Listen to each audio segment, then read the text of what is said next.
Ladies and gentlemen, welcome to the channel. Today I'm going to show you how to reset your LG ThinQ washer and dryer. Alright ladies and gentlemen, so we are resetting the LG ThinQ washer and dryer, and all appliances may encounter issues at some point, but a simple reset can resolve some error codes, software glitches, and even power problems without erasing your custom settings. So before you attempt any reset, always verify that your appliance is properly plugged in and all the doors are securely closed. That is the very, very important thing that you need to take into consideration. Let's jump into the step by step. So first of all, doing the reset. So you're going to press the power button to turn the washer off. You need to then unplug it, and you need to press and hold the power button for 5 to 10 seconds. This will discharge all the remaining power.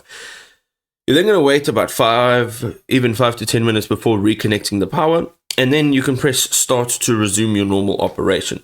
Alright, if you're using a separate washer and dryer, then it will be more or less the same, but you'll need to do this for each one of your appliances. If you see CL flashing on your display, this is the child lock feature. This just allows you to press and hold the child lock or rinse and spin button for 3 to 5 seconds to disable it before attempting your reset. Make sure that this is happening. For persistent error codes that don't resolve with a simple reset, you can consult your user manual or even an LG support for assistance.